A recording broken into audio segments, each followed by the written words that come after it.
नमस्ते बच्चों, क्या कर रहे हैं आप लोग? देखे आपने पिछले कल का क्या पाठ था? देखा, याद है आपको? सुना आपने? याद करेंगे एक बार फिर दोबारा से। क्या पढ़ा था हमने कल? क्या पढ़ा था? किसके बारे में? कौन गया था? यहाँ दीवानों की हस्ती के बारे में हमने पढ़ा था। कौन थे इसके राइटर? भगवती चरण वर्मा थे। उन्होंने क्या बताया था कि जब ये कहीं जाते हैं तो लोग इनसे बहुत प्रेम से मिलते हैं और रहते हैं, और जब ये वापस चले जाते हैं तो रोने लगते हैं। और क्या पढ़ा था कि ये जग को क्या देते हुए जाते हैं? जग को खुशियां देते हुए आगे निकलते हैं। और जग से क्या लेते जाते हैं? जग मतलब क्या है यहाँ पर? संसार, दुनिया। क्या लेते हुए जाते हैं? उन लोगों से ज्ञान और खुशी लेते हुए आगे बढ़ते जाते हैं। इस तरह से वो आगे बढ़ते जाते हैं, अपनी खुशियों को बांटते रहते हैं। अब आगे देखो, हम भिखमंगों की दुनिया में स्वच्छंद लुटाकर प्यार चले, हम एक निशानी सी उड़ पर ले असफलता का भार चले। समझ में आया? हम भिखमंगों की दुनिया में स्वच्छंद लुटाकर प्यार चले, हम एक निशानी सी उड़ पर ले असफलता का भार चले। क्या है यहाँ पर? कुछ शब्द मालूम है ना? भिखमंगे क्या है? भिखारी, स्वच्छंद, आजाद, हाँ, और निशान, चिन्ह। उर का मतलब क्या है? हृदय, असफलता, जो सफल ना हो। इस तरह से मीनिंग से आगे। तो अब इसका अर्थ देखते हैं हम, क्या कहा है कवि ने इस कविता अंश में। इसमें क्या कहा है देखो, कहते हैं कि यहाँ के लोग जो हैं भिखमंगे हो गए हैं, मतलब कंगाल हो गए हैं। कंगाल मतलब क्या है? कि उनके पास कुछ नहीं है।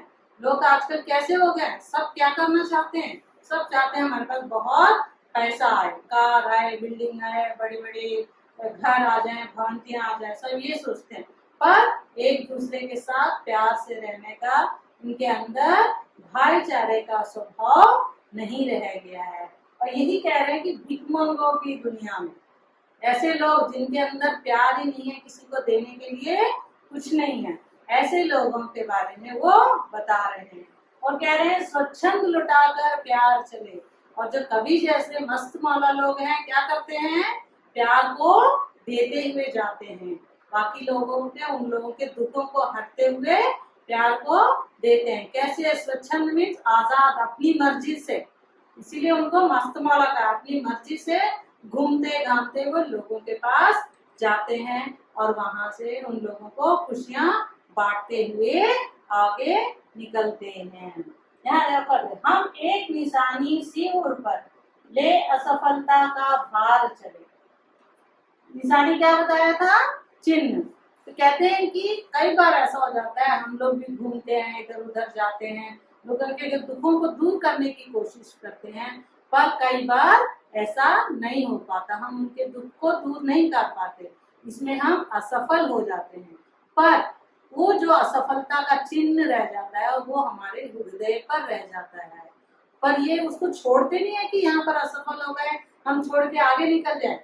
वो कहते हैं कि हम कोशिश करते हैं, जो ये असफल हुए हैं, जिनकी खुशियों को हम नहीं पूरा कर सके, उनको किस तरह से हम पूरा करें, उनके दुखों को कैसे दूर करें। अपनी असफलता के लिए भी वो क्या कहते हैं? दूसरों को नहीं ठहराते, उसका श्रेय भी वो खुद ही लेते हैं। कहते हैं कहीं ना कहीं हमारे अंदर गलती है, जो हम असफल हुए हैं। इस सफलता के लिए भी वो ढूंढते हैं कि कहाँ कहाँ गलती हुई, क्या गलती हुई, उसको ठीक करने की कोशिश करते हैं और लोगों में खुशियां बांटते हुए आगे जाते रहते हैं। क्या कह रहे हैं? असफलता को भी किसी का जिम्मेदार नहीं मान रहे, वो खुद को ही कह रहे हैं कि हमारी गलती से शायद हुआ होगा, उसको हम ठीक कर कर आगे चलेंगे। क्या गलती हुई उसको जानकर आगे चलेंगे, कहते हुए फिर नेक्स्ट देखें। अब अपना और पराया क्या, आबाद रहे रुकने वाले, हम स्वयं बंधे थे और स्वयं हम अपने बंधन तोड़ चले। क्या है यहाँ? अपना मीन्स क्या है? हमारा ओन। पराया मीन्स दूसरा। आबाद रहना मीन्स जो बस्ती वाले, जो कहीं रह रहे हैं, वो रुकने वाले। स्वयं खुद, बंधे हुए मीन्स बांधना, टाई करना, मालूम है ना। तो इस तरह से कहते हैं कि उन बंधनों को जो हमें बांध कर रख रहे हैं उनको हम तोड़कर चल रहे हैं। यहाँ देखो, अब इसके बारे में सुनिए। अब अपना और पराया क्या, आबाद रहे रुकने वाले। क्या कह रहे हैं यहाँ पर? कवि कह रहे हैं कि जो व्यक्ति, हम जैसे लोग जो हैं, हम मस्त मौला इधर उधर घूमते रहते हैं, कहीं पहुंचते हैं, पर सबको क्या सोचते हैं? सभी हमारे अपने हैं। हम लोग क्या सोचते हैं? चाहे वो कोई भी व्यक्ति हो, सभी वो हम अपना समझते हैं। और उनके अंदर क्या भाव आ जाता है? कुटुंब भाव। कुटुंब मीन्स क्या है? परिवार। जैसे हमारा अपना परिवार है सोचकर हम सब लोगों को देखते हैं। जब अपना परिवार, सभी को हम अपना परिवार समझते हैं, तो उसमें पराया व्यक्ति कौन हो गया? सभी अपने ही हो गए। इसलिए कहते हैं कि अपना और पराया क्या है। जब हमारा परिवार है तो परिवार है तो सभी हमारे ही हो गए, तो कोई पराया ही नहीं रहा। और आबाद रहे रुकने वाले, कह रहे हैं जो रुककर एक जगह रहकर रह रहे हैं, ऐसे लोग भी खुश रहें, आबाद रहें। जो बस्ती वाले हैं, आबाद रहें, बस्ती वाले रुके हुए लोग हैं। यहाँ क्या कहा है, इसका अंडर मीनिंग क्या है कि जो व्यक्ति नफरत, घृणा और अपना पराया का भाव मन में रखकर रह रहे हैं, ऐसे लोगों के लिए भी खुशियां मांग रहे हैं कि इन लोगों को भी खुश रखो। भगवान से यही प्रार्थना की जा रही है कि इन लोगों को भी खुश रखो। पर कैसे खुश रहेंगे ये लोग? जब उनके अंदर अपना पराया, भेदभाव होगा, ईर्ष्या होगी, नफरत होगी, ये सारी भावनाएं आएंगी, तो सब मिलकर एक साथ नहीं रह सकते ना। तो इसको दूर करने के लिए कह रहे हैं कि हम स्वयं बंधे थे और स्वयं हम अपने बंधन तोड़ चले। कह रहे हैं ये जो नफरतवाद है या घृणा है, अपना पराया, ये जो भाव है, उनको हमने अपने आप में जकड़ रखा है। जकड़ का मतलब बांध कर रखा हुआ है। हमारे मन के अंदर ये भावनाएं हैं कि ये हमारा नहीं है, ये दूसरा है, ये हमारा है, और इससे मुझे नहीं पसंद। ये बातें जब तक हमारे मन के अंदर रहेंगी तब तक हम इनको अलग नहीं कर सकते और हर चीज की खुशी को हम अनुभव नहीं कर सकते। इसलिए कहते हैं कि इन भावों को दूर करना चाहिए जो कि मनुष्य के अंदर दूसरों के लिए नफरत पैदा करती है, घृणा उत्पन्न करती है या भेदभाव करने का भाव दिखाती है। उन भावनाओं से जब हम दूर होंगे तभी हम दूसरों का सम्मान कर पाएंगे और सभी को अपना ही समझ पाएंगे। तब तक ऐसा नहीं हो सकता। इसलिए वो कहते हैं कि हम लोग मस्त मौला जो लोग हैं, हम लोग यही समझते हैं कि सारा देश ही हमारा अपना परिवार है। तो ये इसलिए परिवार समझते हैं। परिवार तो अपना ही होता है। जब अपना परिवार समझा तो कोई पराया नहीं है, किसी के लिए भी कुछ भी करने के लिए तैयार हो जाते हैं। और पर यहाँ का मतलब ये नहीं है कि हम अपना काम सभी छोड़ दें। यहाँ मस्त मौला की तरह घूमने का मतलब इनका ये नहीं है कि घूमते रहो, कहीं पे भी घूमो, पढ़ाई छोड़ दो, मौज मस्ती करो। उनका कहने का अर्थ यहाँ ये नहीं है कि तुम्हें पढ़ाई नहीं करनी। अपना काम हमें अपने आप करना है, अपनी मेहनत करनी है, अपनी पढ़ाई को जरूर करना है, पर हमें दूसरों के दुखों को भी देखना है। अगर कोशिश कर सकते हैं हम तो दूसरों के दुखों को दूर करने का प्रयत्न करना चाहिए। और जो भी काम है, अगर हमारे अंदर, हमारे मन के अंदर जो बुरे भाव हैं, अगर हम दूर करेंगे और हमें जहाँ असफलता मिली है उसको हम उसकी असफलता के कारणों को जानने का प्रयास कर उनको दूर करेंगे, तो हम जरूर हमेशा मस्त मौला खुशी से रह सकते हैं। हाँ, ऐसे ही दीवाने जैसे यहाँ बताया ना, घूमते रहते थे, लोगों की सहायता करते थे, उनके सुख दुख बांटते थे। ऐसे ही आजकल के रिसेंट में ही एक पिक्चर आई थी, देखा आपने? याद है कौन है हीरो? कुछ पता है किसी के बारे? विजय देवरकोंडा की पिक्चर थी। याद आया कुछ? कौन सी पिक्चर थी? हाँ, डियर कामरेड। क्या है डियर कामरेड का मतलब? क्या है मालूम है? मतलब है सच्चे मित्र जो दूसरों की सहायता करते हैं। मालूम है ना? देखा, किस सबने देखा पिक्चर? उसमें जो हीरो का कैरेक्टर था विजय देवरकोंडा का, इसी तरीके का था। तो शुरू शुरू में तो वो अलग था, बहुत ही गुस्सेदार था, छोटी छोटी बातों में वो गुस्सा आ जाता था, कॉलेज के समय में ऐसे रहता था। तो इस गुस्से के कारण उसको बहुत मुश्किलों का सामना करना पड़ा। तो इस कारण से वो बाद में धीरे धीरे सोचने लगा कि ऐसे होगा तो कैसे होगा। तो वो अपने आप को बदलने की कोशिश में वो अपने को जो उसमें वो डिप्रेशन में चला जाता है कुछ समय तक, तो उस डिप्रेशन को दूर करने के लिए वो पूरे देश की यात्रा करने के लिए शुरू हो जाता है और कई जगहों में जाता है, कई प्रांतों में जाता है, कई लोगों से मिलता है और जो जहाँ जहाँ लोग मिलते हैं उन लोगों से कुछ सीखता है और जो इसको मालूम है उन लोगों को बताता है और कोशिश करता है कि उनके कष्ट दूर हो जाए। इस तरह वो करता रहता है, हर जगह का साधु संतों से मिलता है, अलग अलग तरीके के लोगों से मिलता है और वो हिमालय पर्वत में जाता है, जंगलों में जाता है, नदी नालों के पास जाता है, हर जगह वो कुछ ना कुछ सीखता हुआ और इस तरह से उसके 3 साल निकल जाते हैं। 3 साल के बाद वो एक बार फिर अपने शहर में आता है। जब वो शहर में आता है तो उसे पता चलता है जो हीरोइन होती है वो मुश्किल में है, अब वो डिप्रेशन में है और हॉस्पिटलाइज है।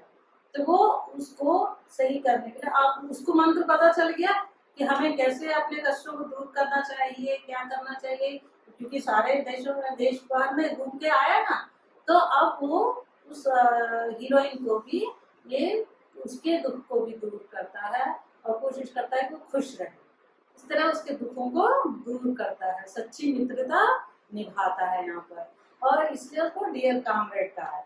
तो ऐसे ही करता है। तो जब वो मिलता है हीरोइन से, उसकी माँ मिलती है और तो हीरोइन से कहती है कि ये 3-4 साल से बाहर है, घर में नहीं रह रहा है, उसको घर में रहने को बोलो, शायद तुम बोलो तो सुनेगा।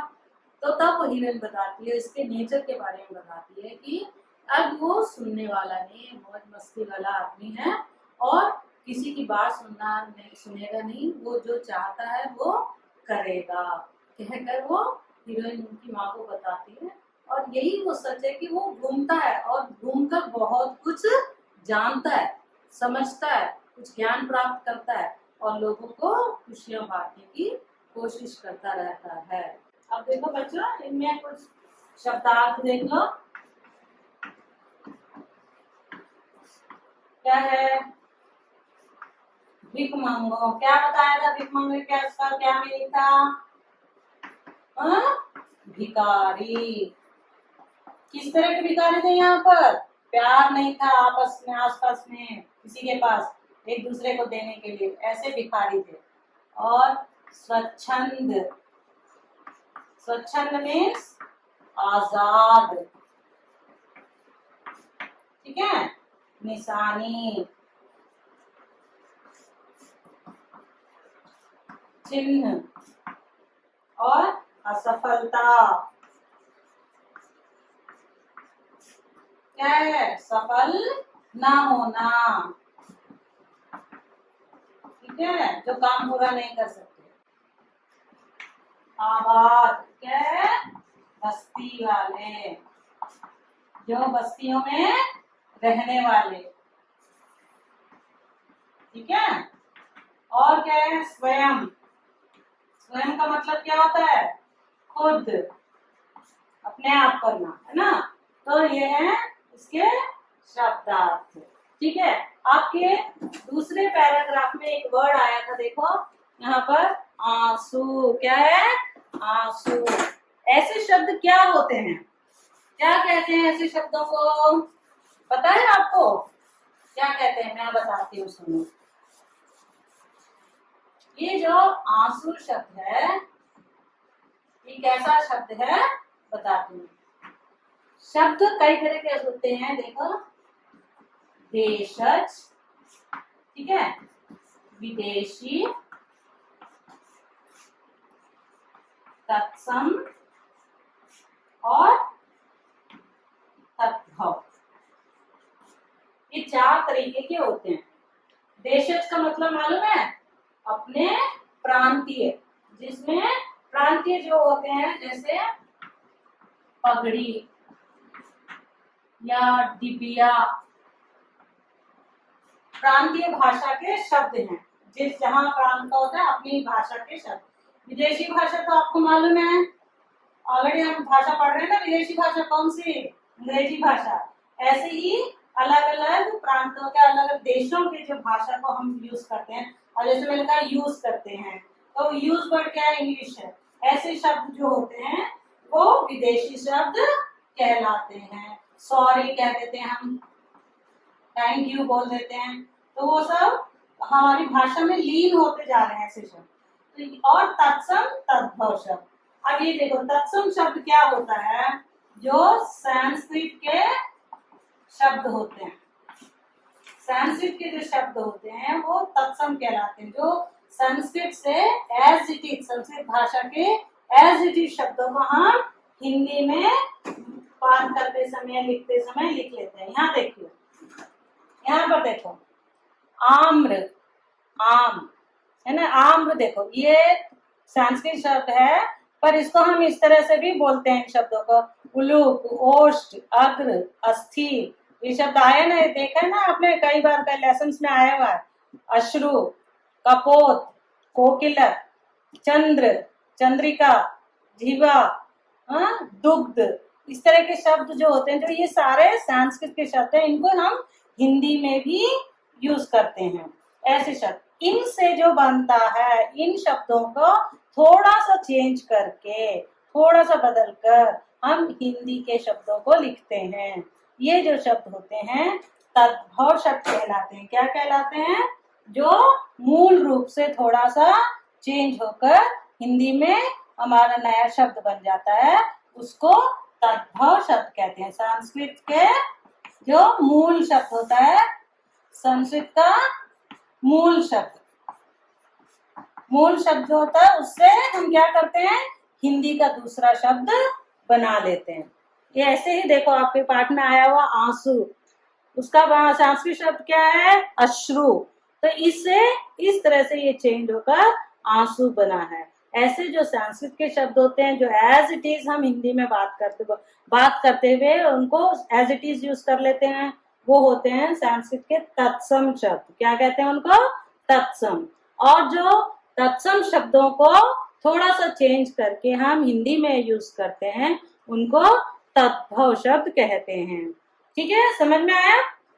देखो आम्र, इसका चेंज हुआ आम, उलूक, उल्लू, ओष्ठ, ओंठ, अग्र, आगे, अस्थि, हड्डी, अश्रु, आंसू, उष्ट्र, ऊंट, कपोत, कबूतर, मालूम है ना कबूतर, कोकिला, कोयल, चंद्र, चांद, चंद्रिका, चांदनी, जीवा, जीभ, दुग्ध, दूध, पुस्तर, पत्थर, मयूर, मोर। ये भी बहुत सुना होगा मयूर का आपने। तो ऐसे जो शब्द होते हैं जो संस्कृत से थोड़ा सा चेंज होकर उस हिंदी में आते हैं, उनको हम तद्भव शब्द कहते हैं। धन्यवाद।